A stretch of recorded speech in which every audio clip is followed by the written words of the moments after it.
खुलुमबाय बर' खौरांनि रादाबखौ फरायदों आं मनिल दैमारि। बे समाव बर' खौरां मोनसे रादाब होनो नागिरदों। दिनैनि गाहाय रादाबा जाबाय चिरां जिल्लानि सिङाव जानाय दमगाव गामिनि दालांखौ मावनानै होयैनि थाखाय गामिनि रायजो राजाफ्रा खुद्रिखांदों। सासे आदिबासि फरायसाया बर' बिजोंजों फरायनानै 78% मोननो हादों।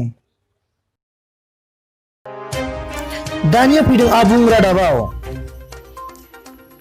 17 बोसोर बिपि एबा बिटिसि सरकारखौ सालायनायनि उनावबो चिरां जिल्लानि सिङाव जानाय दमगाव गामिनि दालांखौ मावनानै होनो हायैनि थाखाय बे गामिनि रायजो राजाफ्रा दुखु मोननाय फोरमायदों आरो सानफ्रोमबो बे दालांजोंनो रायजो राजाफोरा आरो फरायसा फरायसुलिफोरा फरायसालियाव थांलाय फैलाय हान्थामेला खालामो आरो बे दालांखौ बोसोरफ्रोमबो गामिनि रायजो राजाफ्रा बायला जिला जानायखौ फाहामो। बिनिखायनो बे दमगाव गामिनि रायजो राजाफ्रा थाबैनो बे दालांखौ मावनानै होनांगौ होनना जोंनि बर' खौरांनि गेजेरजों सरकारनिसिम फोरमायथि हरदों।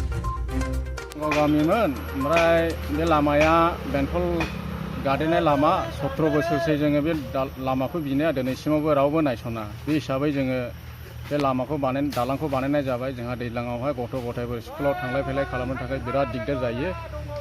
बे हिसाबै जों बे दालांखौ बानायनाय जादों रायजोफ्रानो ओंखारनानैहाय।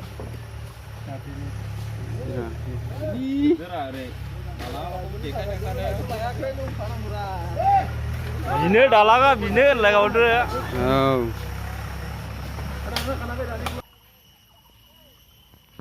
सासे आदिबासि फरायसाया बर' बिजोंजों फरायनानै सेथि थाखोआव उथ्रिनो हानाय बिथां फंबाया जोंनि बर' खौरां सोंथियाव मा फोरमायो जों बिथांनिफ्राय मिथिनानै लानि। खुलुमबाय, आंनि मुङा मुस्रि अजित कान्दुलना। आंनि आफानि मुङा स्टानिस कान्दुलना आरो आइनि मुङा मार्ग्रेट कान्दुलना। आंनि गामिया बर' बाजार आन्चलिकनि सिङाव थानाय लदाबारि गामि। आं बर' बाजार गोजौ फरायसालियाव फरायदों। मा जिल्ला गोलैयो? उदालगुरि जिल्ला। आচ্ছা, नोंथाङा सासे आदिबासि हिसाबै बर' मिडियामखौ माबोरै फरायनो हादों नामा फोरमायगोन नामा?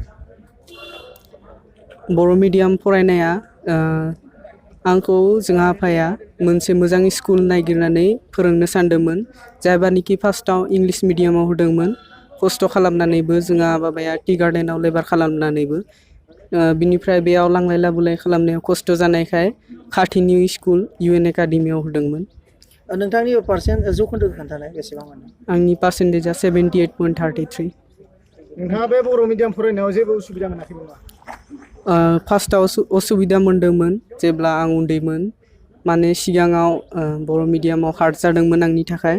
उनाव लासै लासै देरलांनाय बायदियैनो लिरनो फरायनायखौ एसे इजि जालांनाय बायदि मोनदों। नोंथाङा एग्जाम सिगां खै घन्टा फरायोमोन?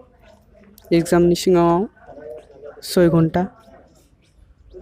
6 घन्टा फरायोमोन। नोंथांनि जिउनि थांखिखौ मा फोरमायगोन? आंनि जिउनि थांखिया बिदिनो मोनसे सिभिल अफिसार जानायनि। नोंथाङा दा मा लाइनाव फरायदों? आर्ट्स। बबे कलेजाव? रांगापारा कलेज।